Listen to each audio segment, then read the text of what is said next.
We're off, Foyzer. We're going to start the presentation. All right. So, Foyzer, welcome.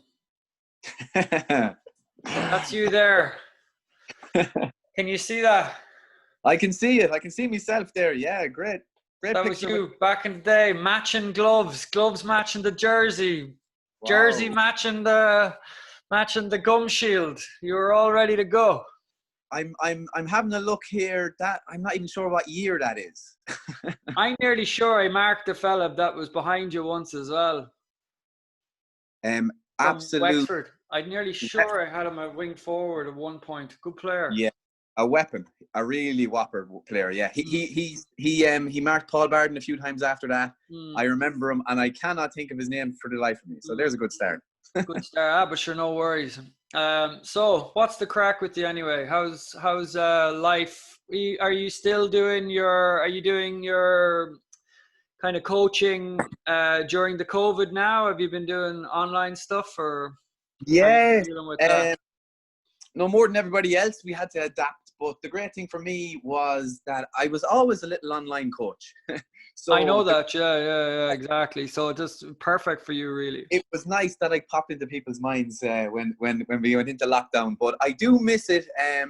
Hopefully now back to the gym soon, get a bit of one-on-one, get a bit of interaction again. Yeah. And maybe get my hands on a team or two, seeing as we're all going to be back in action very soon. You know yourself. Absolutely, man. Well, everybody, there you go. Foyzer, if you want to get that extra bit of power, extra bit of speed, get limber, he's there, ready to go. So, you ready to go through your dream team? Let's go for it. Cool, man. All right, thank you for doing this, by the way. So, before we start, we'll just throw it in, a bit of a warm-up first.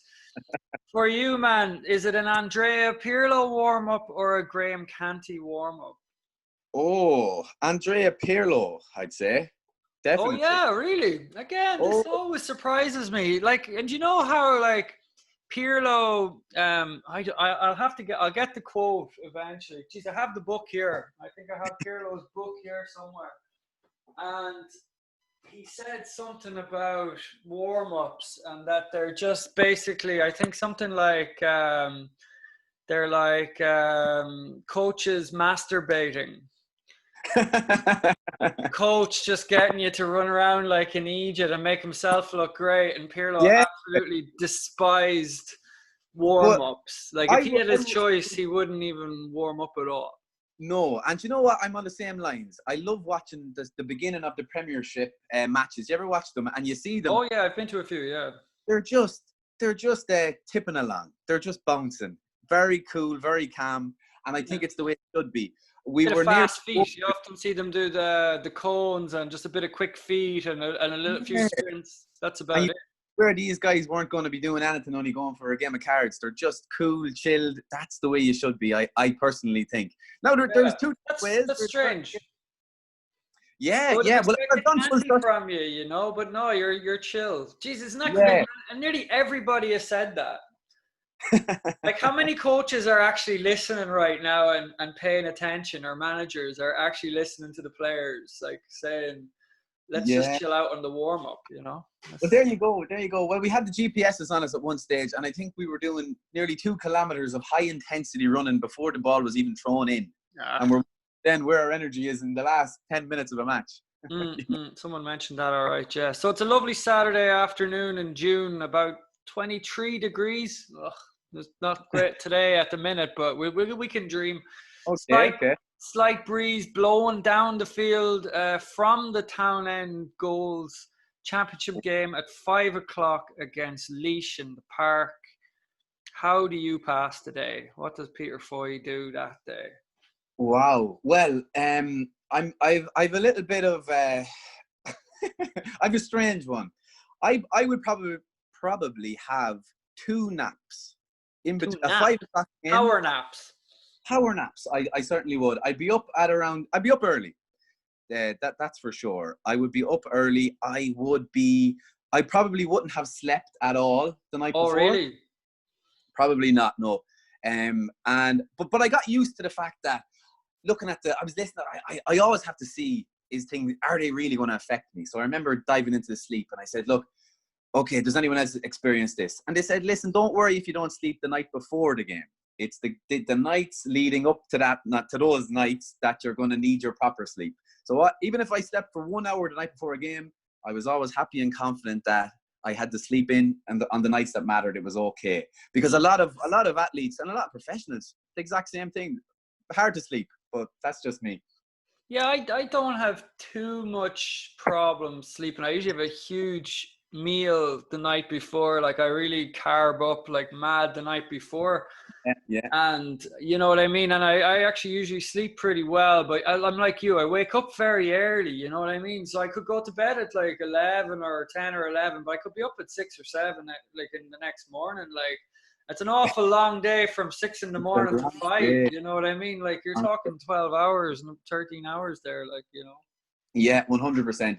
So once I was happy that you could grab a little power nap along the way, then I always revived. And I remember on the way to county matches. Would you actually go out? Would you actually sleep, or would you just lie there and just zone out? No, I'd sleep, but it might literally be, it could be for 10 minutes or it could be for 15 seconds some nights. Or some days. But I remember on the bus, you know, when you'd get to you'd have your pre-match meal and you might stop off somewhere and you'd get the bus then from that hotel in whatever county it was to the park. I would always fall asleep after that. Would you? And I'd be on the bus and I'd recharge and I'd be fucking raring to go. So yeah. So that was my usual. Do you have any like crazy? Are you into superstitious in any way? Do you always have the same routine if it's a game in Longford? Game in Longford, my routine would be I would always head out to my parents' house. I always head out to back to basics. Yeah, I'm the same actually. That's my favorite place to spend game day, is in my parents' house with the dogs, and you know, sometimes I go for a walk. Yeah, brilliant. Long walk, you know what I mean? Cav was saying that he would go and take about 10 frees. Right. Down with the old boy. He would go down with his old boy to the park and they take about 10 frees, just not far out, just from little angles and stuff. I thought that was a good idea, you know, but exactly. The only difference between me and Cav is Cav takes frees. I'd have to do 15 sprints if I was to practice on my game. No, you're well able to kick a point, man. Right, so what's the key to a good team? You've been on many a good team. Yeah. Actually, which teams have you been on? What minor team were you on? Believe it or not, I only really started getting on any team as an under 16. But before that, I couldn't make anything. I was. Well, you could make the rugby team. They were sickening to lose you.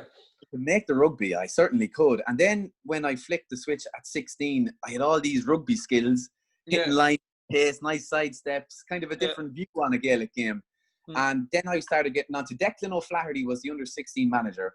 We got to the final and we lost. I think my brother said he was playing on that team, was he? Yeah, quite possibly. Yeah. That all around my age there. Yeah, Declan O'Flaherty used to have inspirational team talks with you and stuff, didn't he? Or first guy, he was actually ahead of his time. He had visualization. He had pump up music in the dressing room. He was the most structured and educated fella you could meet, and it was a joy. I said to myself, if this is what Gaelic is going to be like, I'm in. So he was really, really good bit of stuff. Yeah, very good. And so to a good team then. And then what after your under 16 team then? Minor, county 21, county senior then, and clubs. The whole way up. Had that great under 21 team then where we got beaten in the Leinster final against Laois in Pearse Park. Huge crowd. In 2016, the same year actually, we played the Dubs that time. In 2006. In 2006, sorry, 2006. Yeah, 2006. I was thinking 2016, man. I was like, geez, I thought you were older than that. You've plenty, loads of life left in you, man. Damn, man, adding decades on here. 2006, you guys we got to one around 2003, 2002. Yeah, so that was a very good team, is right. Yeah. Exactly. Yeah. And there was some great under 21 teams in Longford, but I think the team of the whole thing was. I played with lads who literally lived, and it was different. I thought back then, you went out when you went out for a drink, you talked about Gaelic. They just lived and breathed Gaelic football. Everything now you go out and you try and not talk about football a little bit, you know, when you get out, you're nearly trying to separate it a little bit more because it's nearly too professional now. So you try and say, I don't really want to talk about Gaelic today, but back then I remember it was just, we were just all on the same page, all on the same buzz and excited for playing Gaelic football. That's one thing anyway. But but as you were saying, what's the key to a good team? I think every one of them were sound lads, and the All Blacks had a saying, didn't it? They had a no dickheads allowed type policy. And if you were that, they didn't entertain you regardless of how good you were.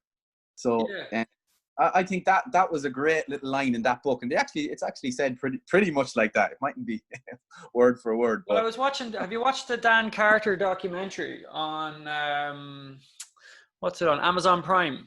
Wow, no, I didn't even know about it. Oh Lovely. man, you have to watch that. Right. And like, Carter is a legend, but the team are sound. Like the reason he's a legend, I think he's so grounded, he's so cool, he's so sound, you know what I mean?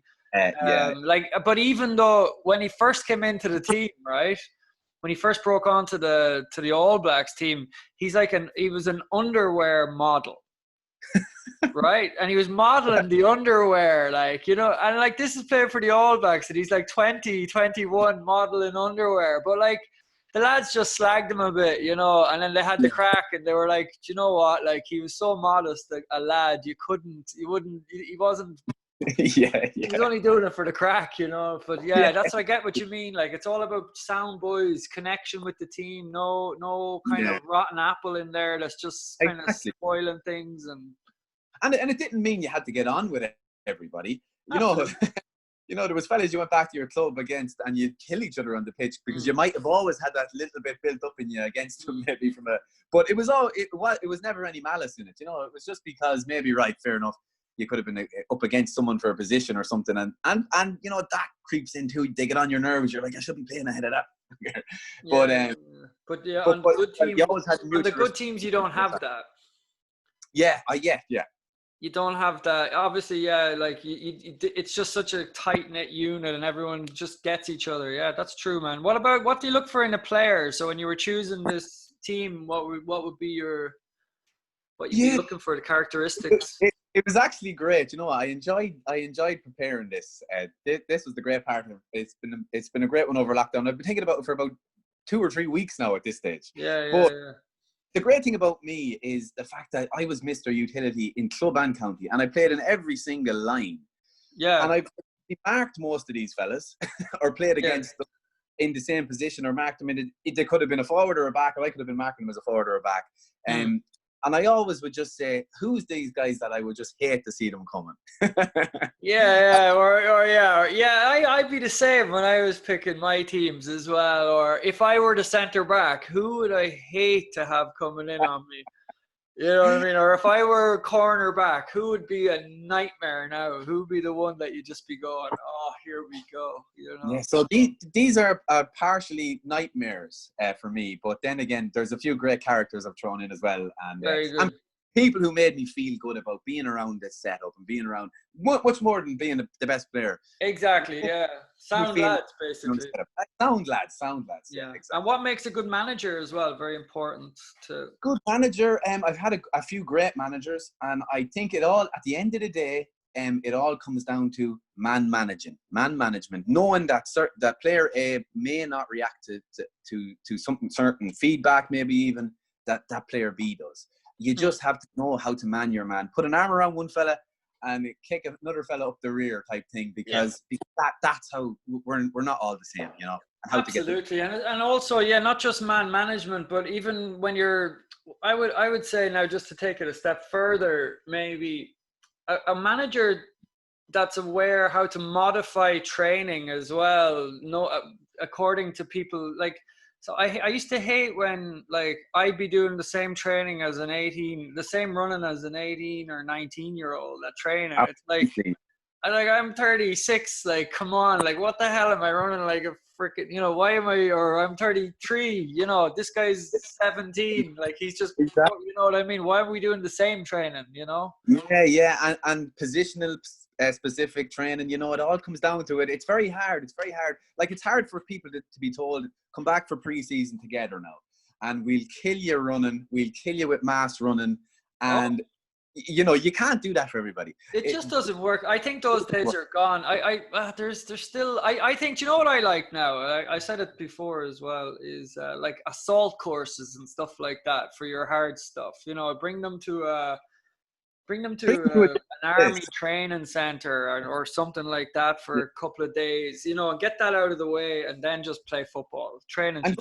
And exactly, and go to a different place mentally as well. Like an assault course like that would certainly bring you away from the fact that you had to run up and run back and run up and run back. Yeah, you know, you're doing something totally different. And again, and you don't want to. The key thing about Gaelic football is you don't want to turn anybody off. It's not. It shouldn't be all about who's the best at the runs, who does the 1K time trial. And the more than us all being different, as a manager minding us, we're all different as players. You know, we all have our strengths. Some fellas can sprint from here to the wall and they make bits of you. Like a Stephen Lynch who could just go all day. No. You could put the gas down. Depending on what point in my career you're referring to, but yeah. Oh, I remember the first Gaelic match. I have you on later on. You're not supposed to, right? I don't know. No, I know what you mean, though. I did actually used to have a lot of energy. Would have been one of my strengths, I suppose. Yeah. But yeah, the training. Yeah, I just think, you know, managers have to trust players more. A good manager trusts his player, doesn't doubt his player. You know, believes that his player will make the right decision the night before the game. Believes his player will do the recovery he's supposed to do, rather than always thinking that the player's trying to get out of it. Yeah, or get one up on them. One up on you. Like when a player says he's injured, like that that you're afraid to tell your manager you're injured because maybe they'd be skeptical, like, oh, is he really injured? You know what I mean? Like a good manager is one that just knows how to like deal with you. You know what I mean? Yeah, definitely. I fully agree. All right, are you ready to rock? Ready to rock. Let's go, man. There's no honourable mention here. Colin Farrell just got the nod. And you're right behind him there. Look. I'm right behind him. And looking well. You'd swear that you knew the camera was on him. Nice boots. I like that. You see the boots are matching there. I can see that. And he is the same. Yeah. I was always a boots matching jersey type. Me too, man. Me too. Totally. Right, so Farlow got it. Farlow got it ahead of, and look, I didn't really need to say honourable mentions. I played with 3 goalies ever. Paddy Cullum and Damien Sheridan for Longford could go in there. But Colum, I tell you something. I put Colum in for one reason only, and that was because how he reacted to Dennis Connerton. And that might sound a bit strange. Yeah, it does, yeah. Dennis, you can say whatever you want about slashers now because you're going, you know. Yeah, I'm going to let rip. Dennis, fill me in. Colum, in the best way possible. He was so hard on him that I train, and sometimes I'd have to even.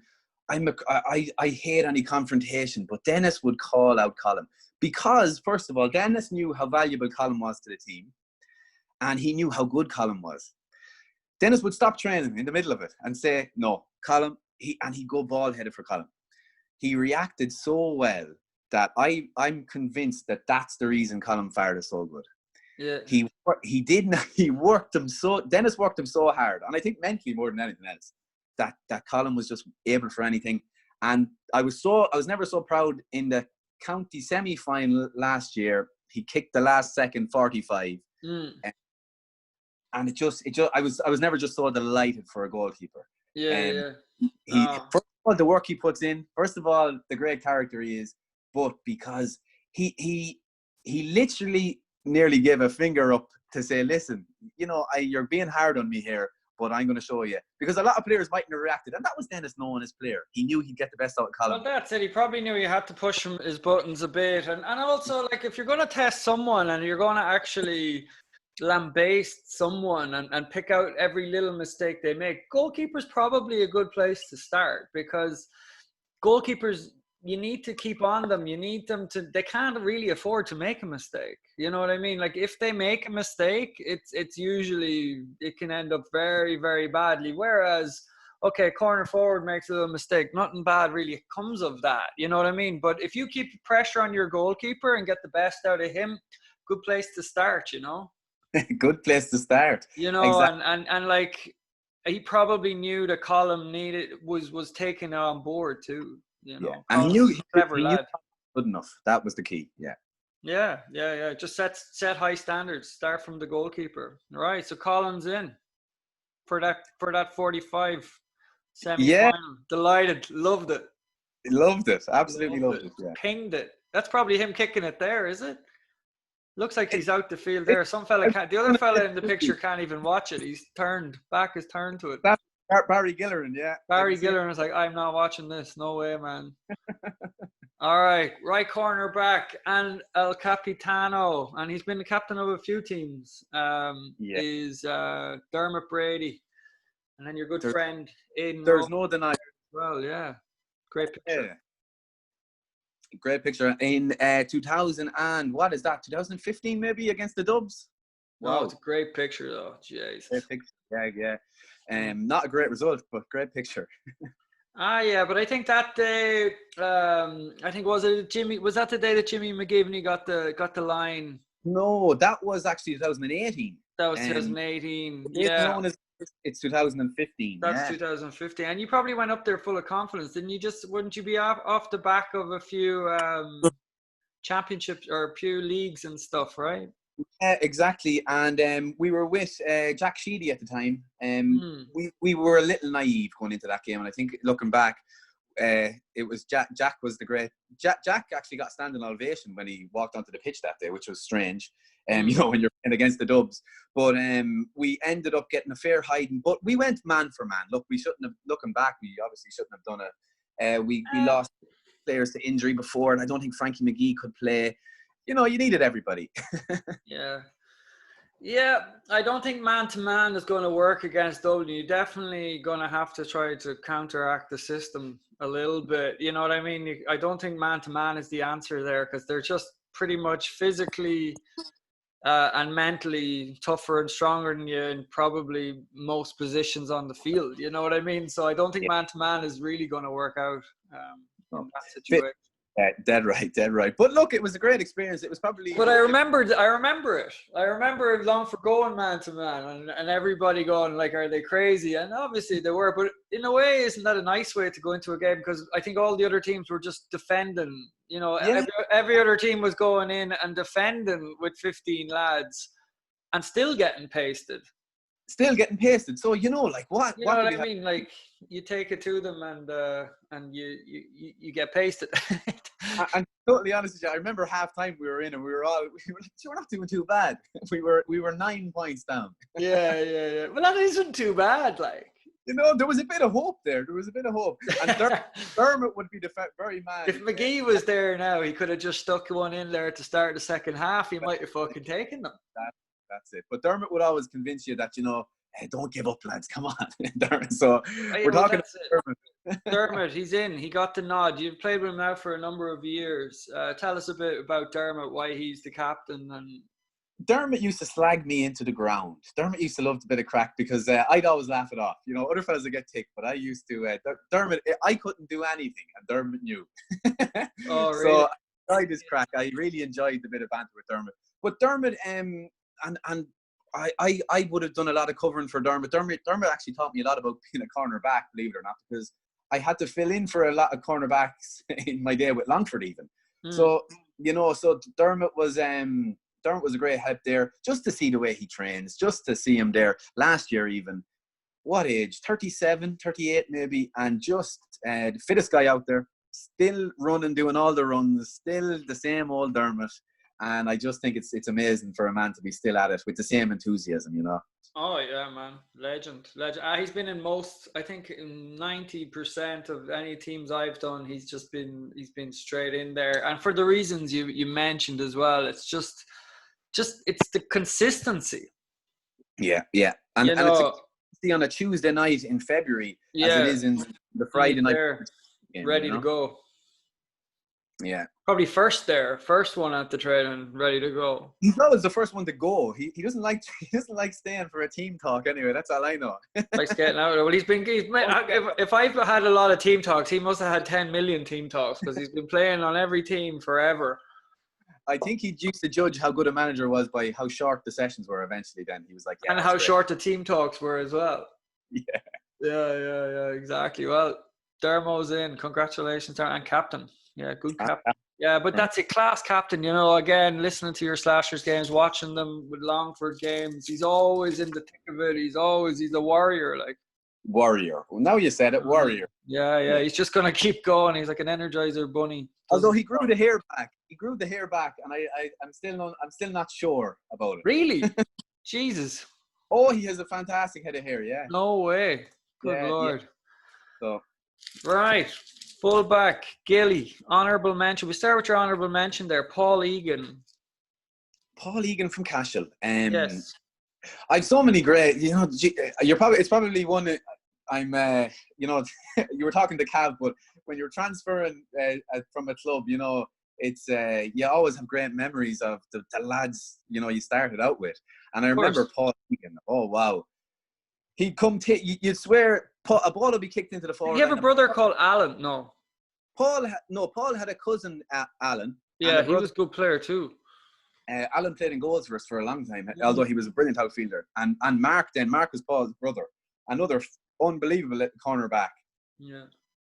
But Paul would just come like a train out through a defence there. You'd swear he was at the final 5 meters of a 100 meter. He'd be coming out that hard and panting, and he'd fist the ball. You know the way the old school, he used to fist it with the front of the fist.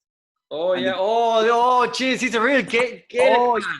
It was a fist pass. He's a true Gaelic man. He's like Maurice Fitzgerald. And then he'd follow through and bury a fella. Maurice Fitzgerald, I mean, Seamus Moynihan. Yeah. Oh, he was Seamus Moynihan to a T. Now you said it. Very good. Right, but Gilly got the nod ahead of him. Gilly got the nod. Gilly, I've been around the block with Gilly a good bit too, and I've seen Gilly at the low ebbs, and I've seen him at the high. When you know, he no more than a goalkeeper. When things go wrong at full back, it's very easy to get the blame. Oh yeah, it's a horrible position. In 2006, was a hard one for Gilly, but to see the way he came back and was literally probably the best full back. Did you hear his chat with Sean McCormack about 2006? I didn't hear it. That's good, man. Yeah, it's very good. I thought it was a bit harsh, him getting taken off that day. I thought like there was very little he did wrong. You know what I mean? Like sometimes sometimes the ball coming in is just that good, and the lad that you're marking is going to punish use that ball well, you know what I mean? Like, I'd actually like to watch it back again. But yeah, it was a good chat they had about it. But yeah, as you said, came back. Yeah, exactly. The media jumped on it. They did. I remember Gilly, you know, was so unfairly, and even 5 years later, when he had really established himself as this brilliant full back, someone would throw it. That used to really annoy me. They'd throw in that thing. But do you remember? I'm always wary about people who say, "Oh, he's a great." If I'm chatting and I say he's a great player, and they say, but do you remember that? When Don, but it's like, you know, and it was so unfair to just keep it, you know. But he fairly took it from there, and I think you know, setbacks or whatever, tough moments like that just make you stronger anyway. You know what I mean? If you can overcome them, you know. If you can overcome them, exactly. Yeah, exactly. He really did, and he was a great captain as well. A great captain for Slashers even in the last few years, and just an all round. I would have him full back there any day. Yeah, or centre back, centre mid as well. Like you just want him on your team, basically. You want him on your team. Somewhere up the middle, somewhere where just someone needs to be stopped. Yeah, yeah. Or if he took off on a run from the full back line, like there's not many full backs that can run the length of the pitch full sprint. Now and when he gets tired at the 45, he can actually kick it over the bar from the 45. There you go. Yeah, he's got a fierce boot in him as well. Yeah, so Gilly. Oh, an amazing soccer player as well, you know. So where does he play in the soccer? Now you centre half, is it, or centre forward? Oh, he's on the wing. On the wing. Wing. And up front. Put him up front there. Put him up front. Give him. He spent all his time in the backs in Gaelic football. Get him up top there. He'll get you a couple of goals. Niall Quinn. Yeah. Right, left corner back. Left corner back was the right one because I don't think I've ever played with a better cornerback than Declan Riley. Absolutely. And again, around this time, Lynchy, I remember I went to wars with the two boys one night. One night we were out. I was covering cornerbacks for years with Longford. It was really tough for me because the lads might be injured, the lads might be rested in O'Byrne Cup season. Foyzer, first man in cornerback for the O'Byrne Cup. Now it was I didn't mind it at all. You know, I was only delighted to play. But again, I felt it took a lot out of my sting if I wanted to nail a place, I'd say a wing back, wing forward. Yeah. Because I was losing out, but because, you know, I had a bit of speed and I was probably at the time, you know, I was the third choice to Declan Riley and Dermot Brady. So look, if I can say that, fair enough. But those lads were phenomenal. But when they were fit, they played. Simple as that, you know. So I never had any complaints. But I remember getting them one night and said, "I'm not doing this anymore for you boys, and I'm not covering you. So you may turn up on a Burn Cup season now, and that's it." But, yeah. Well, but at the same time, yeah, as you said, and Paul McGee. Sorry, Paul McGee's a tidy player as well. You have him as an honourable mention. Did you play much with him, or is it all against? Played with him. Used to love training with Paul. Paul is nearly the same as me. Very easygoing, very positive, loves training. Very an unbelievable athlete. But I would hate. So if I can switch my position for a minute and put me in full forward. Paul McGee, if I saw him coming on to me, I was in deep trouble. Oh yeah. Oh, sticky. He used to defend with the five fingers up in the air, and he used to actually cover your face. So he put it in front of your face, pull back, he'd wave in front of your face. All right. I didn't know what to do. I didn't know what to do. One of those full back liners. Oh, very always in your face. And had the speed, and he had the speed to be right there with you. He was going. You weren't winning a ball out in front. It was, can you win a 50-50? Because that's what you were getting with Paul McGee. You know, amazingly sticky, like Declan Riley, so sticky. Tackling Declan Riley. Riley is just like a Cadillac or a flipping. When he had the ball, man, he was slick. The veins popping out of his calves. He was hovering off the ground. He would never touch the ground. Yeah, they need to show a bit more video of some more of those Longford games so we get to see a bit more of him again, because he was in his prime. I think one of the best ever. Yeah, top notch. Right wing back. Now, sorry, I don't know if that's a good photo or a bad photo. I think that might be him scoring a goal against Mayo. In the qualifiers. I don't know if that's the photo for the goal. I don't know though. It seems to be something along that. Yeah. He scored some great. Yeah. Shane Mulligan got the honourable mention, right wing back. Shane got the honourable mention, and Shane, another reason was because I fought tooth and nail with Shane positionally, unbelievable player, but you had to put your hat off. He was a warrior as well. That man would fight out of nothing, just so that we could slow momentum down in games. He knew exactly what he was doing. He was such a clever player, Shane Mulligan. Oh, and gamesmanship player. Yeah. Quality player. Hard. Do you play against? Do you ever mark him, or was it just played against him several times? Did you mark him? I would have marked him. Yeah, he would have been centre back, and I would have been centre forward. At one stage. Yeah, he's tricky because he'll try and catch you. You might get a score off you. I hate half backs that score on you. Yeah, he's a deceiving one. And Kelly's no better. Like, he's worse again. Kelly's always scoring from half back. He was Kelly could get faster soloing the ball, sprinting than he could without it. That's the type of player Paul Kelly was. He was faster with the ball in his hand than he was without it. And he was a rocket with the ball in his hand. But a good eye for goal as well, and good man to get you scores. But again, Lynchy, you have to bring it back to a lot of soccer players are gifted Gaelic players. They're really gifted ones. Even I chat about Barry Gilleran and his skill and stuff. He's a great soccer player. You know, Paul Kelly, talk about soccer. Yeah. You know, and for tight control, I think you can't beat the tight control that soccer, you know. Yeah, my brother always says he's a fantastic soccer player. I think they went down to that Kennedy Cup and all that. I was actually on it with the two boys, yeah. Were you? Yeah. He said that Kelly was just incredible soccer player as well. Yeah, but a lot of people have them in their Gaelic team as well. Even though his career was, you know, I think it was about 5. We got 5 or 6 really good senior years out of him. He's still one of the best. You know what I mean? Everybody. Look, injuries at times too. You know, a lot of injuries. You know, but sure that takes its toll as well. But whatever, like it doesn't matter. He still did it. You know, class player. So he's certainly my wing back there. That's for sure. What year now would you be picking Kelly in that position? Like, what year do you think was the year where it was just like, Jesus, this guy? What age was? What was the best you saw him? I loved him in 2008. So 2008. That's before Slasher started winning the championships or anything. Yeah.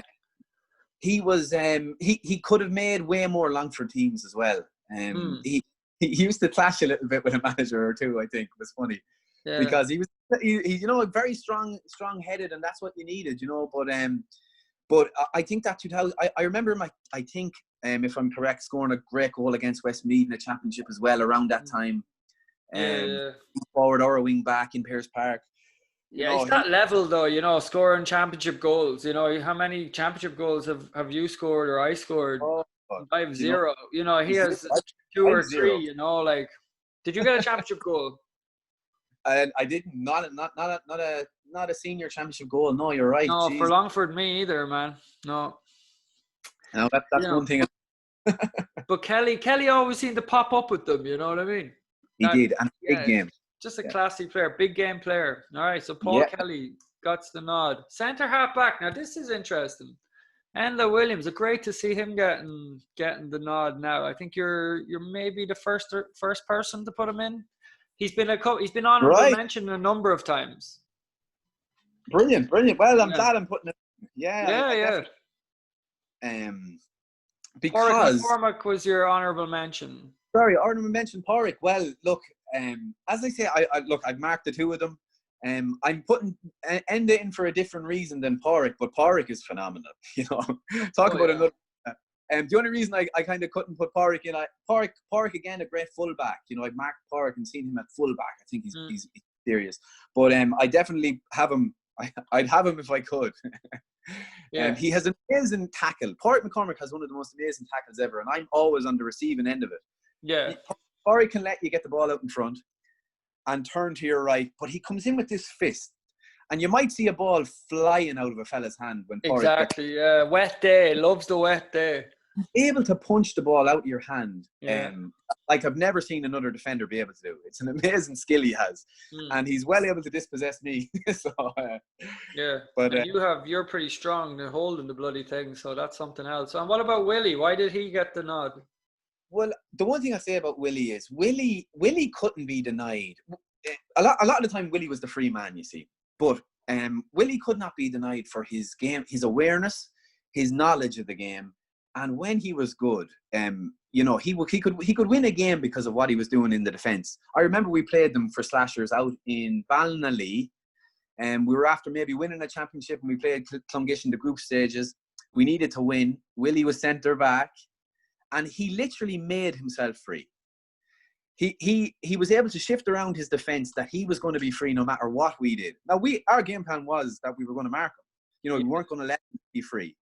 He was able to tweak it and change it himself, that he had one of the most devastating games. I remember Dennis Connerton saying to us, he said, lads, what are we going to do with Williams? He said, he's destroying us. And he had the ability to do that. You know, he really did. You talk about a direct runner, a fast player. I played with him out in America, and I probably saw the best I've ever seen him. When was that? In 2000 and maybe 16 maybe. Right. Or 7. Oh, jeez, I can't remember now at this age. It's around that time. But I played with like an all-star team out in New York one year. Yeah.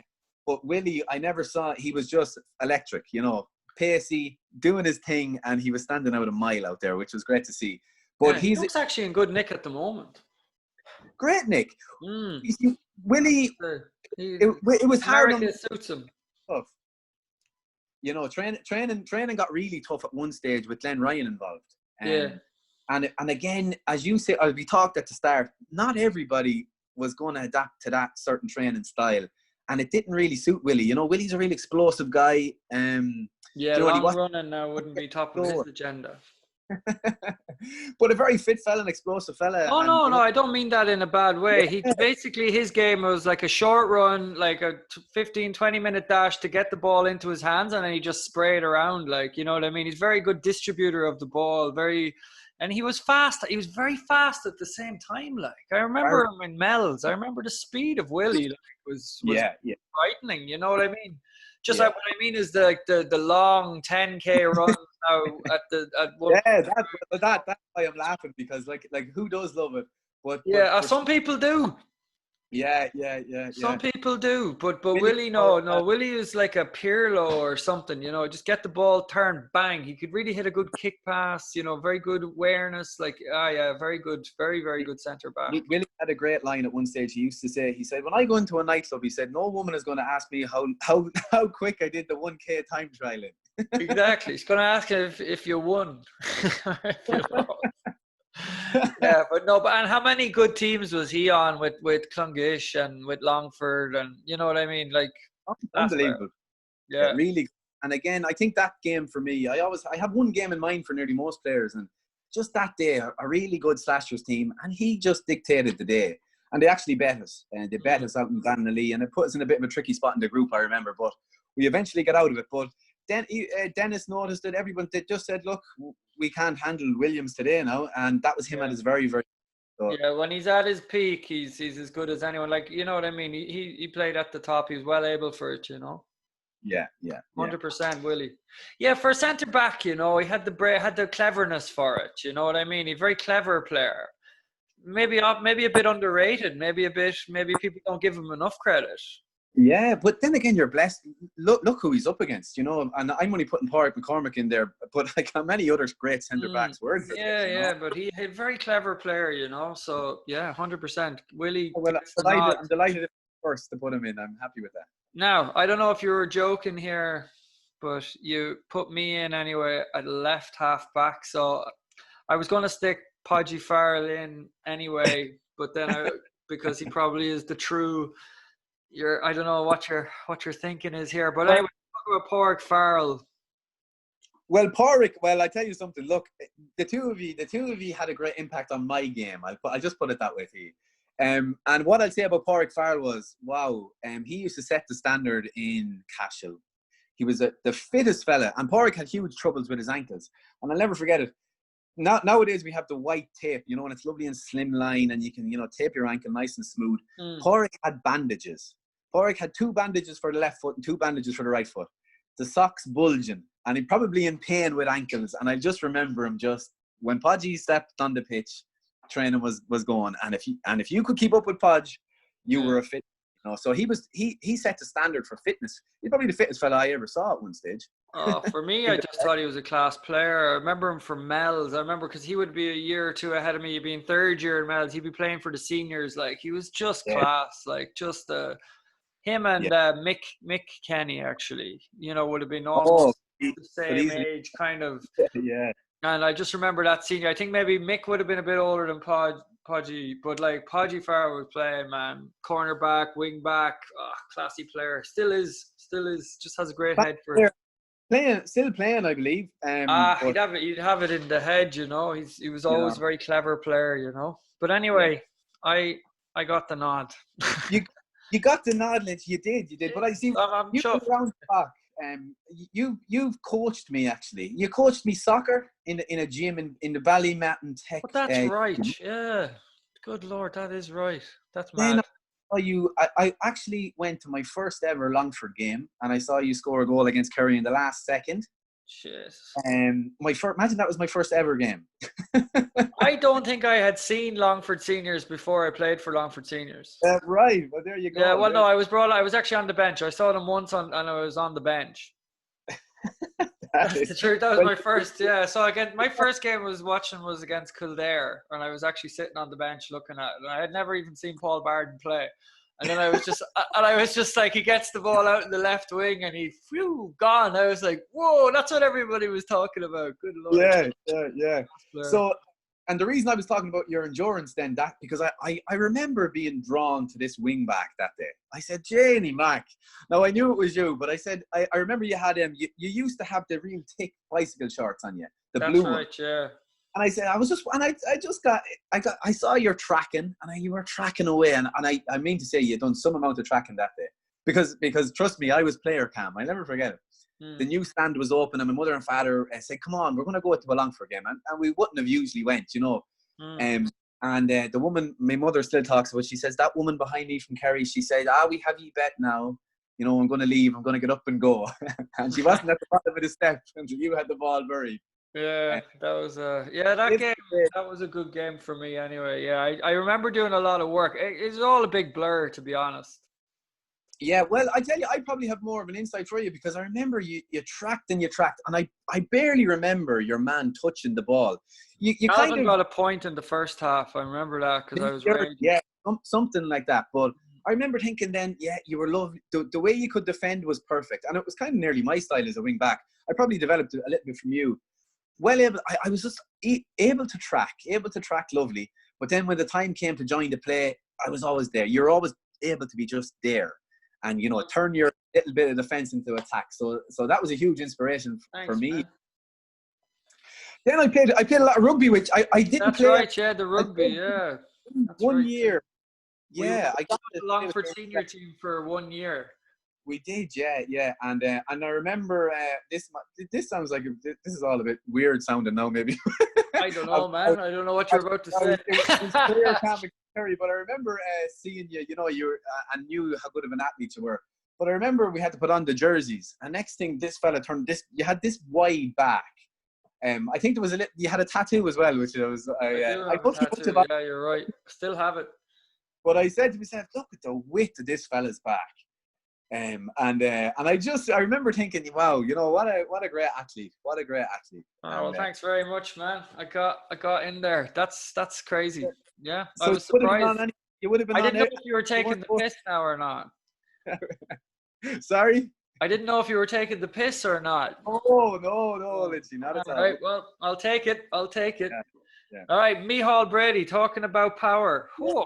Yeah, wow, unreal. And look at Bull Masterson there. Bull, imagine the two of them in midfield together. Yeah, imagine the two of them, lads. That is for sure. But again, played with Michael Brady. Literally never saw a more selfless player in my life. He probably taught me the meaning of working for your teammate, because he would track. If your man got loose, you just hear him. You know, he said, "I have him. I'll take him," and he'd actually inspire you to do a bit more extra work for someone else. That's the type of player he was. He could win his own breaking ball. He could catch his ball, and if he didn't catch it, he was winning. He was diving with his head into 5 players to try and win the break. That was Michael Brady. Wow, amazing bit of stuff. Yeah, he's a fierce. I remember he grew so tall, man. I remember him at under 14 with Slashers. I was actually playing for Slashers, and I was bigger than Brady. Wow. I'm way bigger than him, man. I show you a photo. I was way bigger than Michael Brady. We used to play hurling, like under 14 hurling as well, and I was bigger than him. And then yeah. But you grew into this absolute He's just a tree in the middle of the field, just like a solid, like, you know what I mean? A wrecking ball too. But like, also good baller as well, I thought, you know, good hands, good, you know, he was actually a very good hurler. Very good hurler, you know, and I think, you know, as his skill level for the size of him was very good, you know. Definitely, and was a great man to get in for goals. He scored a few goals. We put him in full forward a few times. Yeah. Oh, geez, nightmare coming in at you in full forward. Wow. You wouldn't fancy that. No way. So, What about the Bull anyway? The Bull came. The Bull. Oh, what can I not say about the Bull? You know, he's the Bull. The thing I used to love about he's such a great guy in general. You know, you could sit down at a table there before a Longford game, and a scrambled egg could come out, and we could talk about 10 different reasons why eggs come in different ways. You just love to go out to Dramar, to the local pub there, and drink 10 pints with the Bull, and you'd be one of the best days of your life. You'd end up in the Kilmore or something, you know. Yeah. Well, it all started with the Bull, you know. You might meet him on the Sunday for the Cure or something like that. He's that kind of guy, isn't he? He's that kind of guy. And you know what? Drink you under the table, but then pick you back up from under. But then again, he'd go out onto the pitch at the weekend and he would go through you for a shot. After 10 pints, and he'd be the best player on the pitch. You know, 100%, yeah. That's the Bull. That's the Bull. Yeah, Bernard McIlvanney in as the partner. He got in there. That's a good big call as well, because obviously he's just pushed out the Bull. So yeah, but you have to realise Bernard McIlvanney was midfield. He was midfield against the Dubs in 2006 and had a phenomenal game. You know, and was only showing his true potential too. And probably a Longford career, especially, that was, you know, he probably packed it in a little too soon. But Bernard McIlvanney was the most outstanding athlete, I think, the most natural athlete. Could run all day. He packed it in, you know. I think more of a case. I think he went off traveling, and then when he came back, he never really got back in. But for that period before that, geez, he was, and kind of in his prime. Yeah, he was unbelievable. I'd say from 2006, I can remember him all the way up until. Was he around 2011, 2010, 11? I couldn't tell you, man. I wasn't. So what's that? That's 5 years. 5 years. Yeah. There's about 5 years, but yeah. 5 years, I'd say. He was the top. He could have got on any team. I think he played for. Yeah, considering like with the club there, they'd be intermediate. It always seemed like if you wanted to get the best out of Bernard McIlvanney, the bigger the game, the better. The bigger the game, the better. You know what I mean? Like, and like for a lad that plays his club football mostly like intermediate there, like, and to actually see him really produce his best football when you put him in against Kerry or you put him in against Dublin, he always played savage in those games. The really big ones, like, you know what I mean? And now again, another player I haven't mentioned at all, Paddy Dowd. But it's the mindset. Dowdy, yeah. It reminds me of Paddy Dowd because Bernard McIlvanney would not know who anyone was. Paddy Dowd was the same. Paddy Dowd could go out and be marking, I don't know, one of the best players, Tomas O'Shea or someone. Yeah. Paddy would not know who that was. That's the truth. Isn't that the best way? Like, Bernard was the same, and Bernard didn't care who. First of all, he didn't care, but second of all, he genuinely wouldn't know. And not out of anything. Bernard just had great confidence in his ability. He was an athlete. He was like, kick it out at me, and I'll catch it. Yeah, great man to catch ball. And James Rowan there got in as an honourable mention.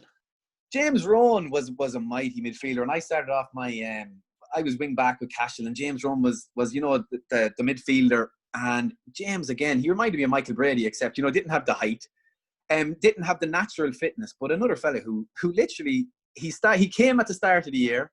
He didn't kill himself, but he never ever missed a training session, and by championship he was running all day. And I think that was a great lesson. You know, sometimes all you have to do is turn up and do what you can do. And let your body bring you on. Then, you know, it'll bring you on when it matters. He was a great that he, you know, he'd suffer in the pre-season, but he wouldn't know. He'd be on his own steady pace, and he knew his own. The little engine that could. Oh, and he would go through you. He would go. Another man who literally, you could just read his breaking ball too. He you know, I had a really good partnership going with JR, we call him. For that. You know, and he's definitely a great midfielder who was brought into the county at one stage on a trial basis maybe as well. And, you know, there was a lot of good midfielders, so it was hard from the break in. Very good. Okay, who's next? Mullo got in. We have honourable mentions, two honourable mentions though, David Barden and Aidan Rowan. There you go. So again, if I'll start with Aiden because we're talking about James. Aiden Rowan was phenomenal. Aiden was actually nicknamed Chopper in with Longford because was it after Mark Chopper Harris or? Well, I think it was because he literally would just take the absolute legs out from under you if he got a chance. Right. At one stage, he was just chopping everyone down. But I think Andy Williams gave him that name as well. Another reason why I loved Willie. Willie would give you a nickname. He's always stick a nickname on you. He'd stick a nickname. But Aiden Rowan is a fiddle, like a flying fit. Absolutely. Yeah, he'd be one of the lads now that when he got put on me, I'd always be like, oh, here we go. He's going to flip and he's fitter than me. Like he has that over me now. So I'm going to have to beat him on breaks and I'm going to have to beat him with my head. But I'm definitely not going to outrun this chap. Yeah, and you saw a picture of him there in 2015. Was merited it. He started games, came on in games, but absolutely got a lot of game time with the county that time. Is right. I was very happy for that because I was always afraid that lads were going to be overlooked, and I still think there's so many players in Longford who got overlooked in the past, and I'm glad for fellas who probably you think Jesus he's not going to get his chance, and eventually did. So I was always glad. Davy Barden then is the other one. Well, Davy would get into any team. I'm throwing him in here as an honourable mention, but Davy was another. I saw Davy do an awful lot of great work as a corner forward, but his best work as a wing forward, obviously. But his mindset was crazy. I was a fitness fanatic with Longford, and if we went away to hotels or anything like that, I try and go down and get a session in early in the morning. I try and be the first man there. The first men there, I should say, Sean McCormick and Davy Barden. They were obsessed with building themselves. At the time when that was all coming in, remember, Lynchy, it came in that you had to be big. Yeah, I remember that. Yeah, they were saying Dave Hare had joined the Longford setup, and you boys were Yeah, and maybe even talking a year or two before that when Davy got really big. Yeah. So Davy was big, but Davy got really big. But David was. I actually prefer the slimmer David Barden. I like the fast one, the corner forward. Oh my God! And that's why I separated up. 21 when he was 21. Give me a 21-year-old David Barden rather than any other year. No, he was lightning, man. We got caught into that trap, Lynchy. We got caught into the trap where Tyrone came on and all these lads were massively big. And we all were in that. We were told you have to be big. And even looking back now, even my training now, everything's changed for me. I'm trying to, I'm going back again. Back to the pure version. Slimming down a bit. Yeah, because you have to, it's very hard to feed those muscles, you know what I mean? Like, when you have that much muscle mass, it's... For a game of Gaelic, if you're serious about playing Gaelic, just be cagey about what way you go about your training, you have to be. Because, absolutely. 100%, man. Niall Mulligan gets the nod. Niall Mulligan gets the nod. And midfield either. If I thought anyone was going to be, Paul Barden potentially, I've seen, and I'm sure everybody realizes it, but Niall Mulligan was absolutely the sensation around 2012, 13, 14. He was actually playing a midfield, you're right. But that man was he was blitzing. He was an athlete. He was another Paul Barden, as far as he was the closest I'll ever see, I think, to that type of a player. But again, injuries now, Niall could have had an amazing Longford career. I played against Mullo many times, but there was one time sticks out in my mind was Slashers played us out we played him actually in Ballymore's pitch. Right. And our pitch was being redeveloped or redone up or whatever, and we played them Ballymore's pitch. And we had just the week before beaten Clongish, and we were on flying. We're actually going well, and then we played Slashers, and Niall Mulligan absolutely destroyed us from midfield. He destroyed us. He was up and down I don't know, man. He was fast. He'd take you on strong. Couldn't stop him. And the reason, and look, there's one particular time that I have to probably mention that he gets in ahead of Davy. We played Wexford in that. We had a mad saga against Wexford, and we were playing them in league finals and championships. And Adrian Flynn scored 5 points from wing back the first day in Croker, and we drew. Oh no, it wasn't Croker. Yeah. Oh no, sorry. It was in the replay was in Croker, but the first day Adrian Flynn just got on top of Davy, and scored actually 5 points from play. And Davy took it bad, and geez, it was a tough one. But they assigned Mullo onto Adrian Flynn in Crow Park, and he kept him to nothing. Yeah, He did. Flynn touched the ball, again. and Mullo was on the front foot for the whole game, driving forward. So not only was he marking Adrian Flynn, he was, stopping, because at the time wing backs were doing more damage than wing forwards around. Yeah. And but Mullo showed his athleticism, probably the best game I ever saw him play at that high level. Another fellow who I was delighted that did show the glimpses at the high level, but again, just it's a pity he didn't get to show more. No, but at the same time, like he, as you said, like, can you do any better than that? Like, as you're saying, they show glimpses of the talent or whatever. Yeah, but like, can you do better than go into Croke Park and mark the shite out of the guy that gave David Barden, scored 5 points off David Barden the week before? Well, the only thing can you do better than that? Like, because I don't think so. You certainly can't. But I would always be of the opinion that sometimes you could never do enough, because even Niall Mulligan could do that. Niall Mulligan was probably never guaranteed his spot for some reason. And there's a few players. It was a tough team to get into, man. You had a very good side then. That was one of the best Longford sides in the last probably ever. That was a class team, like. And I had my own struggles getting into that team. I had another magic player, Noel Farrell and Shane Mulligan to contend with there. And, utility for the corner back. It was a seriously tough struggle for myself. Yeah, but Niall, as you said, like, he still got on in Croker and did the biz. You can always look back on that and be like, well, at the top level, I've performed. You know what I mean? As hard as nails. I'll never forget him training in that era as well. And he was struggling for his place. And you'd have a tackle square the night before championship just to get your ball control. And Mullo was in there burying fellas onto the floor. 6 at a time.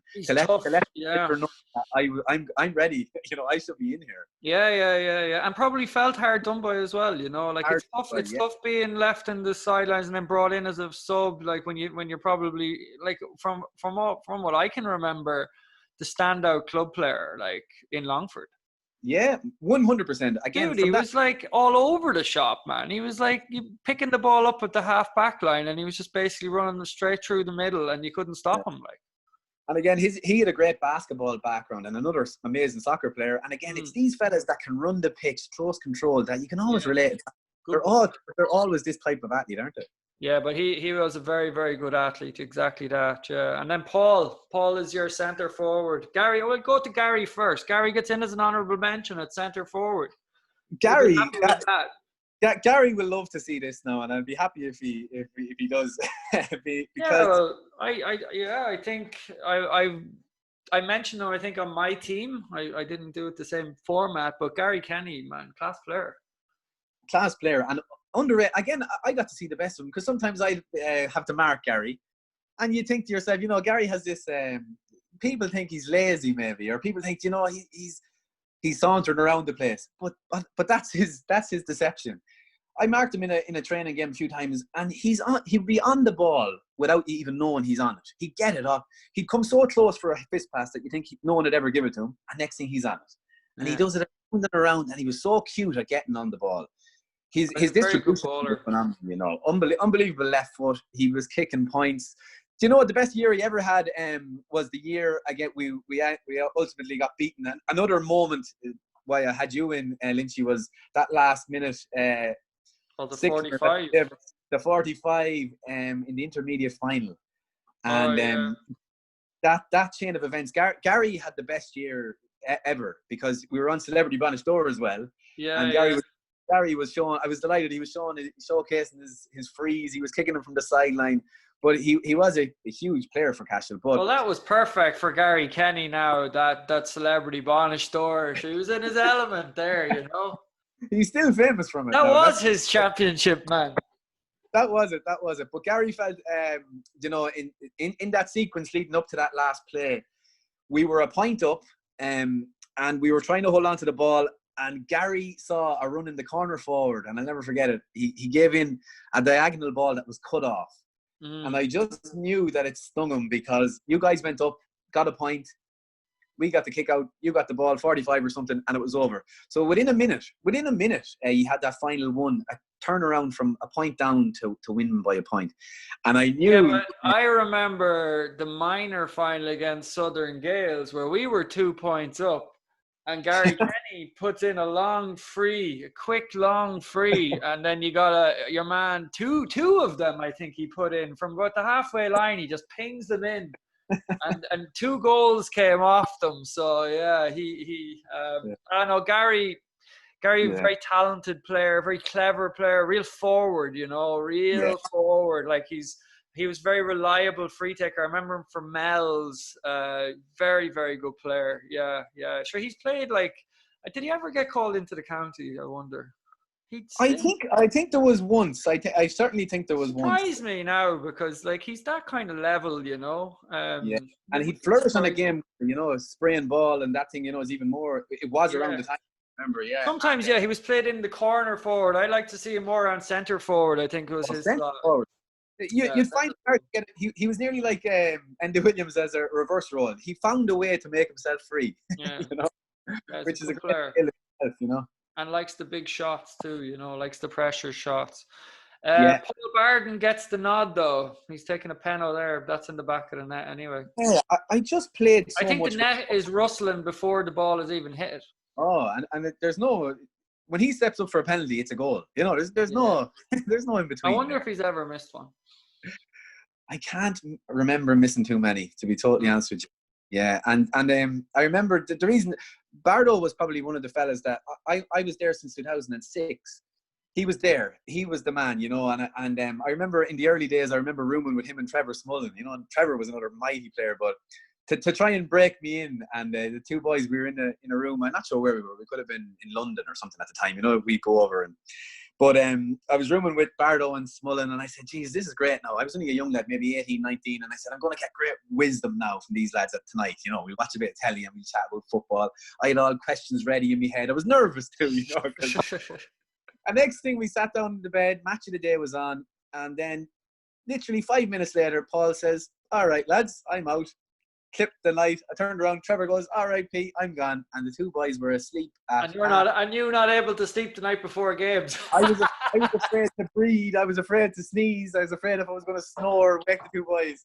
But it was just a funny one, and I remember them. It was just gas. I was so nervous, but they're great memories of those lads. I used to love staying away, and you get great old crack out lads. Barden was a phenomenal player. Have you seen this mystical free? Have you seen this mystical point, the one that everyone's talking about that we're trying to get the video of? Have you seen the point against Down? I haven't. Oh, dude, you have to. What year? Do we know the year? I don't know, man. I was. Let me think. That was my first year going into the county. We were 2002, 2003. Right. And it was a combination. Does he get the ball under all good Longford scores from the previous years? But he looked about, I don't know, 21, 20. I don't know. You want to see this point, man? Best point ever. Does he run the length of the pitch? He runs the whole length of the pitch, man. Yeah. Catches the ball in his own 6 square and goes the whole way. It's twice apparently, because I saw one point. And Trevor Smullen said he did the exact same thing about 5 minutes later in the same game. Trevor did her part. Yeah, but he's just a class player, man. Yeah, and you had to know how to approach Paul too. Paul was a professional. Paul didn't take any messing. A lot of the time you wouldn't see a smiley Paul Barden, because he was focused. And I used to. No more than these guys, and I remember Bernard McIlvany as well. These lads were, working hard all day, and you knew by them. They'd actually be physically doing a day's work sometimes before. I mean, physically doing work now, and working all day, and and just getting themselves ready for training. And Paul mightn't be very vocal, But you always knew how to approach him. You know when you can have a sit down. You knew when he was ready for a chat, and you knew when he was. I never got too close to Paul because I always end up marking him for Clongish as well. Yeah. I just he always had that kind of aura about him. He's like. He's a ledge. I didn't play really with him for enough seasons to get close to him. I'd say you'd need to, I'd say 5 or 6 seasons there with him now, and you might have a good old bit of crack. I enjoyed my bit of crack too, because we always, no more than that, when we were leaving the hotel, maybe halfway to a game, after you got your feed, Bardo would always say, sit in here, and I'd be sitting beside him, and I think he used to just love maybe talking about something different. We'd be talking about rugby. Bit of crack. Yes, just something a little different, and I think he liked that, because he rarely ever have headphones on, he rarely might be ever even sitting beside someone, but he'd be, you just knew he was taking the occasion in, and you knew he was just tunnel vision. He was an amazing player to watch outside of the pitch. Yeah. I kind of regret, because my career kind of finishing up now, and I'm just kind of regretting now I didn't get to play a few more games with him. You know what I mean? I played lots against him, loads of games against him, but I only got that 1 or 2 seasons kind of hanging out with him there, and just a classy player, man. But definitely again, my favorite Paul Barden was the one that was on my team. You know what I mean? He was flying, dude. When he was young. Or no. My favorite Paul Barden was the one that scored that point against Down. He runs the whole pitch, man. It's unbelievable. Up the left wing, the Down boys are dropping in his wake. It's like they're getting shot by snipers, man. Honest to God, it's unbelievable. We have to get it. I'm championing that point. Someone has to get it. But yeah. But then again, around that time, Paul Barden used to tell me, did you train out in Cashel, out in the hills? There was a hill out in Cashel. It might have been around that time, but Paul told me, he said, I could run. He said, this isn't being any way cocky. He said, but I could run all day. Paul knew he could run all day, and especially around back then, because he said he could run up those hills at the pitch in Cashel, and it wouldn't even knock him out of breath. So that, but man, this is different than running up hills, dude. This is like a prized racehorse against a bunch of camels. You know what I mean? It's just, you know what I mean? There's a red rum, and then there's just an ordinary horse. You know what I mean? This chap is gone. He was really special. And then as I spoke to someone else, I think it was Trevor Smullen actually spoke very well about Paul, how he developed his game too, because you can't be 21 forever. You're not going to be able to just run the pitch forever. So after a while, then you have to develop your game, and his game just continuously developed, according to injuries, according to the body. He was able to evolve. How many years did he play at the top? And again, another player who had to put, his ankles were falling apart at one stage. I remember his Achilles, and to go out and you'd know he was suffering, but he would never say it. He'd rarely say it. He might slip off he might have to get some kind of a pain shot in the toilet before the match, and he'd go in and he'd come back out but he would never mention it. He would never mention it. He was just that type of player, Just unbelievable. Yeah. We need to get more video. That's what we need. We need to get the Down video. Now, this is a great call. I had him centre forward on my team, left wing forward, James McGivney. Yeah, I could put him anywhere, anywhere along that line, or even centre back. You could, but I think he's just so gifted up front, the way he just takes the game to a defence, that I'd have to have him a little bit further up in my eyes. And again, look, I have Mickey Quinn there, and I have Martin Nevin there. They're a great. Butch started all this off, man. Butch was the first one to give me your team. Yeah. But all joking aside, what a player, Butch Nevin. What a player. On team of the championship, and could have been named player of the championship in 2013 with Slashers, my first year. He was a phenomenal, and you have to understand that where he came from before that to 2013, that run he went on to be an amazing, just unbelievable wing forward that year. Fitness, the shape he was in. He was about 4 or 5 stone, out of shape. Yeah. And he took it. He was going to come back. He said, I'm like not going to let it. Fury. Yeah, well, I don't know what happened, because I think someone said something to him in the pub one night. And he said, Someone just slagged him off, said, you couldn't do it again or something like that. And he just said, just watch this. And he just said, well, you know what? And it's a great way to be. I remember going down to Mal one day to see him, and he was on the stepper, the stepper machine. Yeah. You'd swear there was a pipe after leaking in the Mal. The water was just everywhere. And he was I didn't know he was there. When I walked in, I saw him at the back, and he had the towel on, and he was after being on it for 2 hours, and he had no headphones. And I said, how are you working out on that for 2 hours, no headphones? He said, it's all in the head. It's all in the head. That's mad, isn't it? He had it in the head. That is mad, though. Someone that can go 2 hours on a stepper without any headphones, man. He must be just mentally at one. Like, that's crazy. That is crazy. So he gets in there because, again, he was one of the best players in the whole of Longford at 2013, and I loved training with him. He'd have the best crack, and just fair and hard, and he's been on a lot of teams, man. A lot of people have selected Martin Nevin as their wing forward. Mickey Quinn as well, honourable mention. Mickey Quinn, and it's a travesty to even say it's an honourable mention, but I'm for this particular team, you know what I mean. I didn't play a lot with Mickey. There you go. Yeah. I didn't play enough. I played against him. I'm a fella who I'm divided. I've seen him play in so many positions. I don't know if I'd have him in the wing forward role, I think. I like him centre back, myself personally. I think a wing back or centre back, but he's just such a Rolls Royce. He's quite versatile, Yeah, he can take the ball and run. If he wants to get a goal, he can get a goal.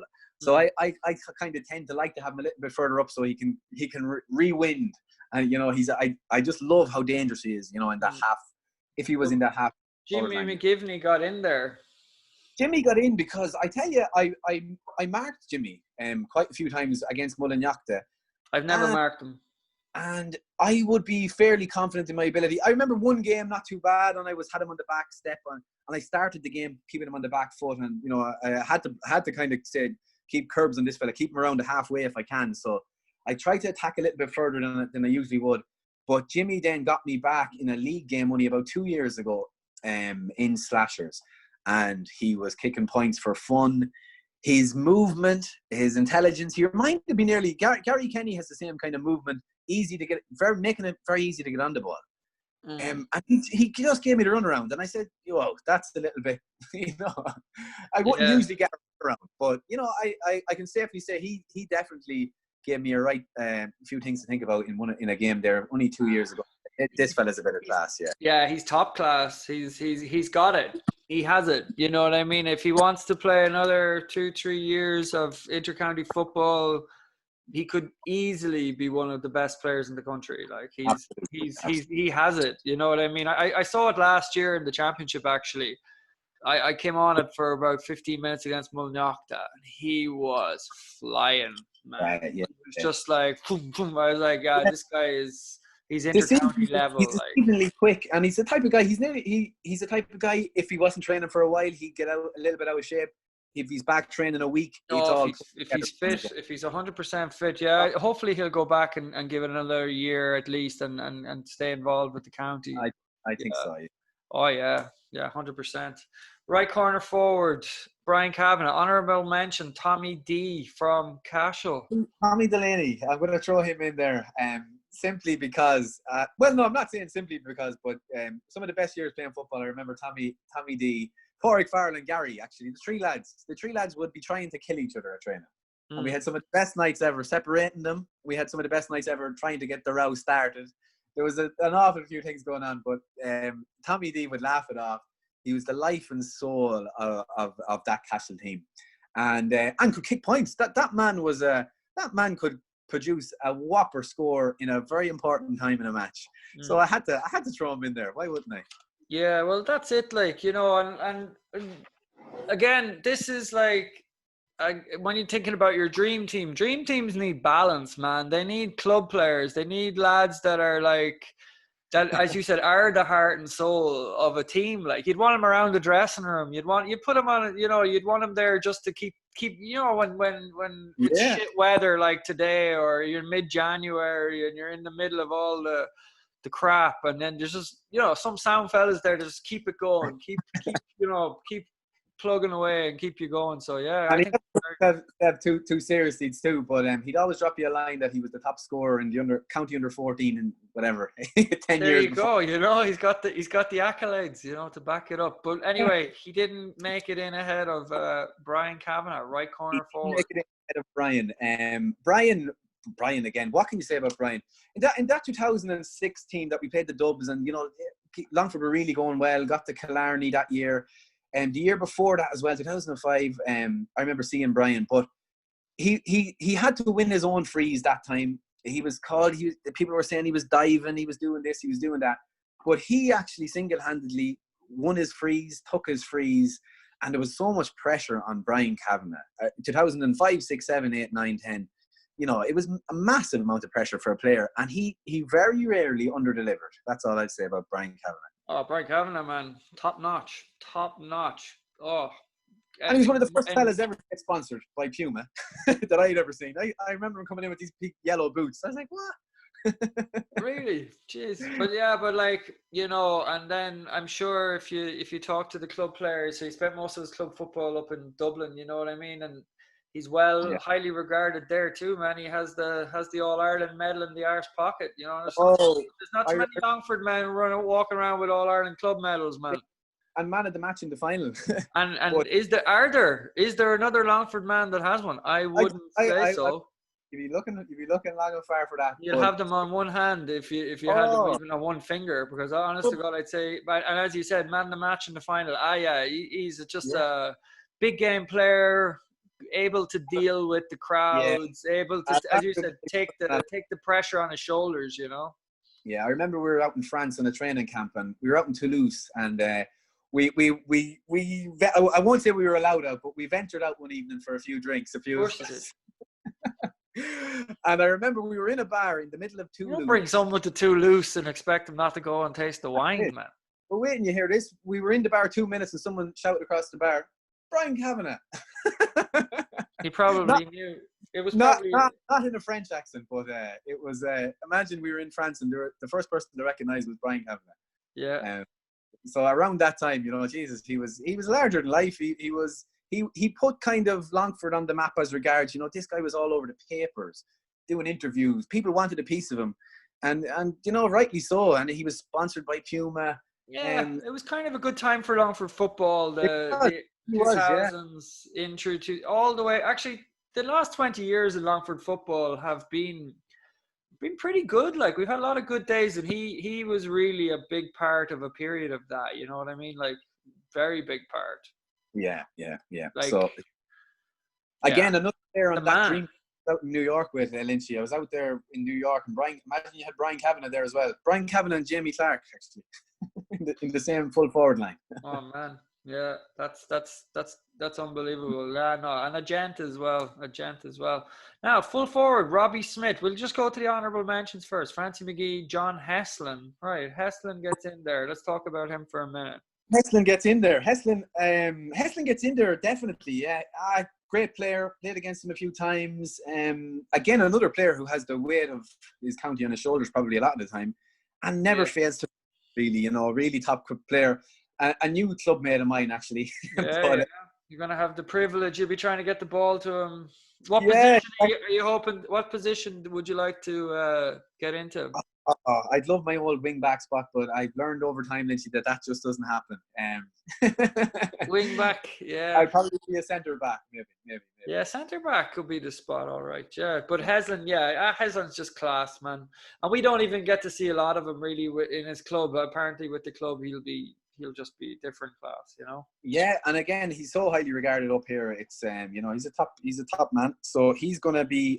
He's not getting in ahead of my Robbie Smith though. No, or Francie McGee as well. What about Francie? And Francie again, talk very about unlucky. Yes, of course he is. He won't be impressed with me, but Frankie's a great friend as well as everything else, and a great bit of stuff. But he had an awful lot of pressure on him too, taking frees off the ground for Longford in big games. You know, and a lot of the time, it wasn't right for Frankie to be taken off because Frankie was a forward who really, really worked his socks off. Frankie was winning hard ball. Frankie had to then go down if someone got injured, take that free off the ground. Frankie had a busy game. Frankie had a lot to do in county matches. You know, and a lot of the time, you know, frees might have went his way, but he was a phenomenal free taker. Just phenomenal player. I always thought that whatever position Frankie was in, if Frankie was in the half forward line, I'd nearly let him take those frees. And if he was in the full forward line, you know, just let him, just because it's hard work in there. And you only realise how hard inter-county forwards work, you know, when you're up against them, you know. Yeah, that's true. But Robbie gets the nod. Robbie gets the nod. Robbie, you nearly forget how young Robbie is. Robbie's like Robbie has this mad, crazy mindset that he's going to beat, if we're going to have to play Donegal, he doesn't want to hear anybody say anything that we're not going to beat Donegal or we're not going to beat Dublin. He doesn't want to hear it. He says, what are you talking about?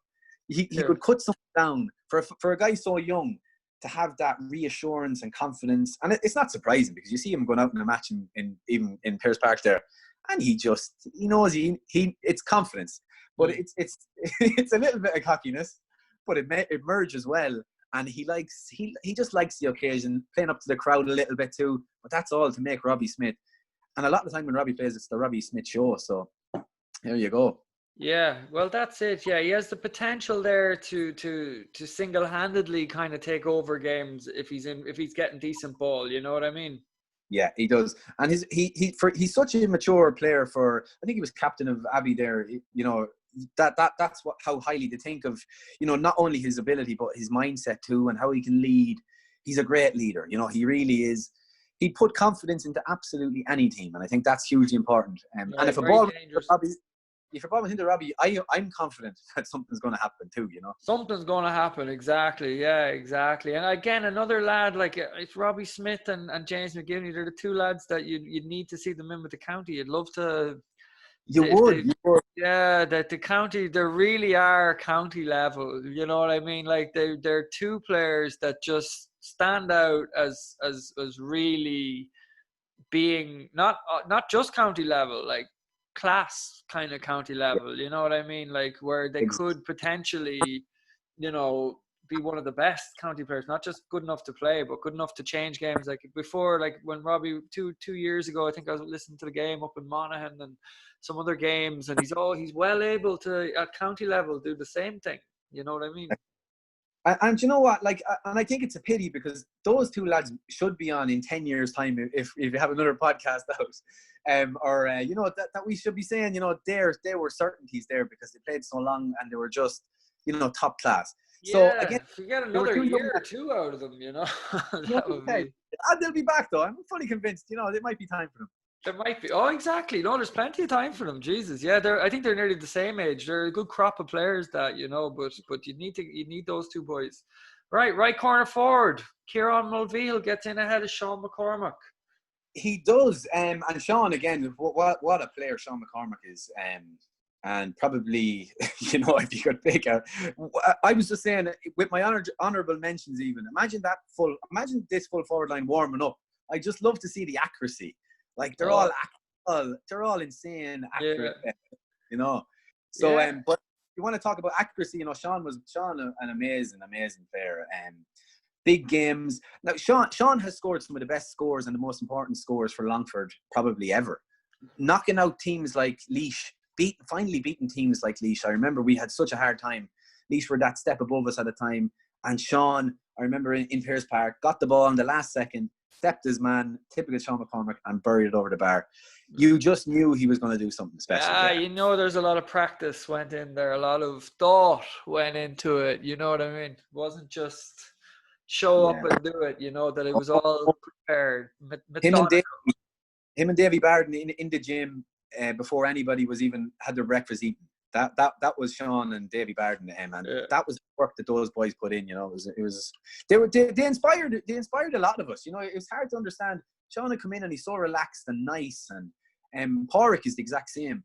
But to see the way they train and work and put in the effort and never say a word, never complain, It's great, you know. That's what really inspires, I think, even the young lads. You can always see young lads looking at the player, at Podgy and Sean, and thinking, oh well, you that's know, it. Yeah. I know, a great player. But Kieran Mulvihill gets the nod. Kieran was another guy who, you know, there's natural corner forwards. There's natural fellas who can get you 1-7 without thinking. You know, even Stephen Phillips, you know, was another great. I never played much with or against Stephen, but he could score 1-7. He could score 1-9. You know, when Kieran was in school, he was on the team with Brian Kavanagh, and Kieran was actually the fella who was, you know, headlining the show. Yeah. But I remember he was actually called in 2008 at the very end of a season. I think it was 2008 with Luke Dempsey. And we played Kilmacud up in Kilmacud, and Kieran came on for the last 16 minutes. he definitely knew it was 16 minutes, but he actually scored 2-1 in the final 16 minutes against Kilmacud, Mark and Rory O'Carroll. Yeah, well, there you go. But he just that glimpse, and I think it's the only glimpse he got. He just looked like an inter-county forward. He looked like just this. He was natural. I played an awful lot with him with Cashel, and look, he could score the winning goals. He was a goal machine. Yeah, you took the words out of my mouth. I played against you loads for Cashel, and he was a pain in the hole because he's just always sniffing goals and good finisher. Like, I think he beat us in a final, one of the finals. He scored two goals in that match, and he's just always scoring goals. I know. I always thought he was a very, very dangerous corner forward, and kind of had the corner forward swag. Yeah, I like that. You know, I like that. I like my corner forward to be a bit mouthy, a bit, you know, chest out. You know, I like that. You know, from a corner forward. You know. Yeah. Well, no, he led brilliantly. He had a great link up with Gary Kenny as well. Absolutely. No. You know, like he could score. He can score. He'd nearly be getting you 2 goals a game sometimes when he gets on a roll. Like. I actually only saw him play for Abbey Lara there only recently. He's Abbey now, and yeah. Genie Mac, he scored a goal and 4 points or something in the game, and I was like, Genie, did this guy playing in the corner? Still has it. He was playing out the field a little bit. Yeah, maybe a little bit further out now. Yeah, probably suiting better now because coming out. Yeah.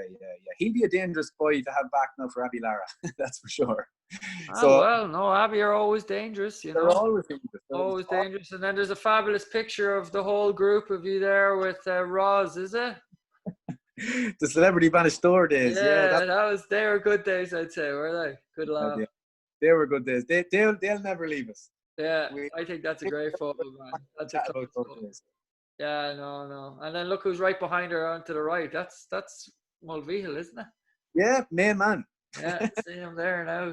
Yous were fit then, I'll tell you. That was a good. We never trained as hard, Lindsay. I tell you, she said jump. You said where, when, how high.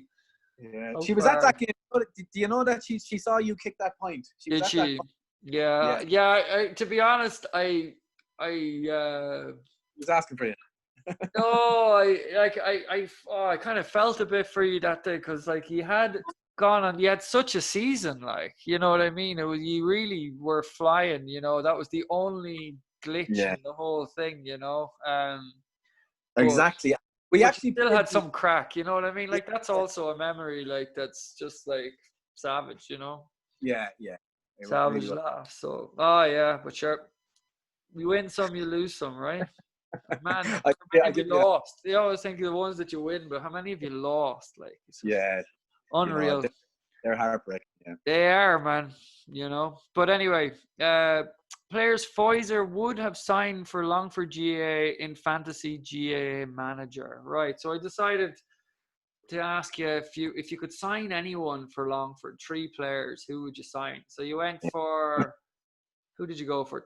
Tomas O'Shea? Tomas O'Shea. Actually, so sometimes you kind of don't know how good a player is until you're actually on the same pitch. And you're like, you know, you see them on telly and you see Tomas O'Shea had that solo where he was way out in front and he was striding through. But we played them in Longford in the qualifiers. And they beat us. It was a great game. They actually went on to win the All-Ireland, but they were caught in Munster for once. Yeah. Had to come through the back door. That's right, yeah. We played them in Longford on a really wet day. And I just remember being on the pitch and Tomas O'Shea was soloing like he usually soloed. it was the first time I saw Kerry really having to dig deep because they only bet us by 2 points in the end. Jeez. And it was the first time I saw them, kind of just having to really, really work because they were in the qualifiers. They'd never really been there before. Yeah. I think Antrim nearly caught them. And we had beaten them in the league a few years ago that time as well. So they would have been really two defeats in Longford would have been absolutely in the championship. That was all over. You were actually a big headline that week as well. Yeah, probably you didn't need that really. I remember the build up. But you know what? But as you say, sometimes it's great because it puts that into a big team's head. The last time we were here, no, because they're reading those national papers on the way down in the bus, and the more you can have a little reminder, that we're not absolutely 100% invincible here. I think it's only a good thing. But he was good, was he? He was good. He was gliding along the surface. I just said to myself, yeah, that's a wing back.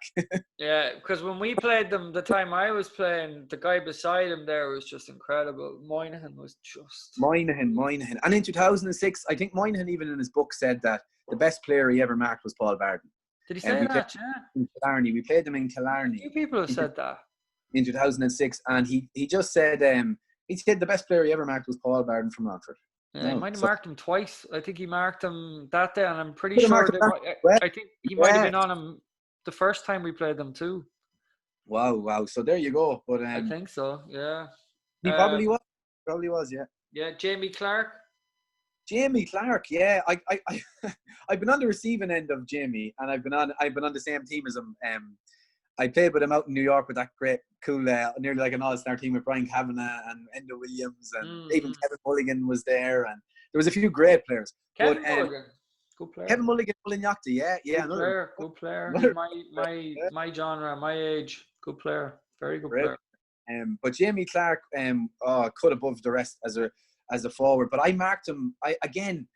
One year I think Declan Riley got injured, and we had got up to Division 2, and we had won. So that year, Decky was injured, I think, and I think it was myself and Dermot started in the corner, and I was given the job to mark Jamie, and Jamie had 1-2 scored in the first 4 minutes or something. Oh, nightmare!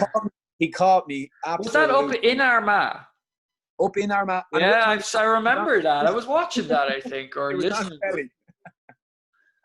So Dermot came on, and Dermot eventually then, so Glenn said, okay, this might not be a good thing.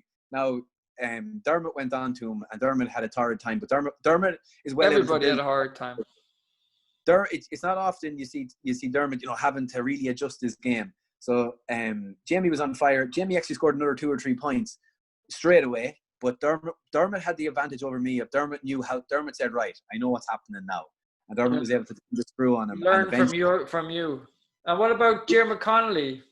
Jeremy Connolly, again, another player, until you play against him in the flesh, you're just like, this man is just, where would you get him? 2015, I remember that goal, he just burst through us in Crow Park and buried it to the bottom right, and just glided past a lot of fellas who looked like, he just left them flat-footed. He made them look like they weren't moving, so Dublin is like a 15 show of Paul Barden in that prime when they could run the pitch like that. That's Jeremy Connolly, Yeah, but Connolly is incredible. Yeah, I'd love to play the game. He's one guy I actually wouldn't mind marking. I'd love to try to mark him. Yeah. Yeah, you have to put yourself up against the best. Yeah, he'd be the one now. You'd just love to try, just to see the way he plays, to see the way he thinks. You know what I mean? I'd love to try to mark him, like. He was larger than life on the pitch that day, and as well, and plus, that's the Dubs have this aura. It's very hard to describe. You know yourself, it's a hard one. Oh, I'd love to mark him, but then he'd be so hard to mark. Like, he would just be a nightmare. Like, as you said, like, he's just, you don't realize how fast and strong he is until you're marking him. Like, yeah. Oh, he's a Rolls Royce. He's another Paul Barden, definitely. Yeah, and then the management team: Dennis Connaughton, Glenn Ryan, and Jack Sheedy. There you go, and I'd have them in that order. I would, yeah. You could just have the three of them. They just have 3 managers. But yeah, honestly, all the 3 of them. Do you think? I've been involved. I've been under those 3 guys. And you're talking about, and as you say, in a lot of great years. You were under Dennis. when Longford was really good, really in the last 20 years, as you say, Longford are really holding their own and absolutely doing themselves proud. And Dennis taught me certain things. Dennis taught me a lot about myself. I remember when I transferred to Slashers first, I ended up reacting a lot to the whole transfer situation and getting carried away with things that I shouldn't have been worrying about. Yeah. Dennis just pulling me aside and saying, he said, you can either keep getting sent off here and reacting, or you can grow up a little bit. Yeah. That's what he said it to me in front of the lads, and he was right. And I said, you know what, I'm doing no one any harm here, only myself, because I was reacting and he just hit the nail on the head. And I always had that, I'd chat him on the phone, maybe he might ring before a match with Slashers or something, and he was just very calm but very, very strategic and direct, and he'd tell you, listen, it's very cut and dry with Dennis. This is the way it is. He wouldn't be afraid to tell you you're not doing this or you are doing this. So he's a very good manager. Yeah, then you had Glenn. Like Glenn was in a great period there with Dave here, where we come up those divisions, really, really flying. Unfortunately, again, when we were in Division 2, we were unlucky, hugely unlucky, because we only lost a couple of games by a point or two. Brian Kavanagh was actually unavailable, was in America. We were unlucky in that Division 2. We could have stayed in Division 2. It would have been a whopper, and we nearly deserved. Yeah, it's tough. Like, that's what I'm saying. Like, Longford have been, had a great 20 years kind of floating around 3 and 2. Like, when you're up around, like, Division 3, Division 2, Division 3 is very competitive, like, you know what I mean? Might as well be Division 2, yeah. Exactly. There's not much difference, But, yeah, Glenn Ryan and then Jack Sheedy as well. Jack was a brilliant... Jack would, again, a lot of things you mightn't agree with Jack, and a lot of people gave him stick for that Dublin when we went up and we didn't put any kind of defence, extra defence in place. But that was Jack, and Jack kind of played like that as well. Lovely, absolutely lovely manager. Really, really willing to listen and talk. And, I actually kind of had a disagreement with him the year before. He was there for 2 years, and the first year I had a disagreement, and I kind of, I didn't think I was going to come back, but he actually embraced the whole thing. Come in, let's sit down. This is what I did wrong. This is what you did wrong, and let's move on. I just never respected a manager as much for finding that common ground, that it wasn't all his fault, which it wasn't, and it wasn't all my fault, which it wasn't. But we were well able to sort it out. So I always thought that was hugely important in a management setup. So I remember you going out to that Dublin game and actually admiring you for going not defensive, because every other team had just gone defensive against Dublin, and Longford were like, fuck this, lads, we'll just go out, we'll play against them anyway, we'll try it. We'll try and play some football, and I admire that hugely, because I'm sick of defensive football. Like, if you put me on a defensive team, I don't even want to play. Like, I would far prefer to be on a kamikaze team going out to die than a boring old team there. They're going to get spanked anyway. You know what I mean? Oh, at least you get to have some fun, That's it. And to be honest with you, in 2018, when Dennis was over against the Dubs, Dennis had it, but Dennis had a lot. We were after beating Meath. He had a really good defensive structure in place. Yeah, well, so that's it too. That was Dennis's system. Then after that, it wouldn't be my cup of tea now, but but I felt sorry for Longford that day, because again, James McGivney got the line. Yeah, I think we were far better prepared than we got to show that day. Oh, 100%, man. That's sending off now, and I like. It was just a bit of a rush of blood to the head, but definitely, I think you didn't do yourselves justice at all that day. I thought that there was so much more in the team, Yeah, and you have to understand too, we had a brilliant setup behind the scenes. Jeez, so much good, No, I'm just not, being like an attacking kind of player, I'm just not the biggest fan of defensive systems. It doesn't matter what team I'm on. I can't stand it. I'm just like, I just want to, but I understand that's the way the game is now. It's at that kind of, there's systems in place now, man. But Dennis is always, I suppose he's always aware of what systems are working. You know what I mean? He's very strategic, very detailed in his preparation, and he always lines his teams are always very well organized.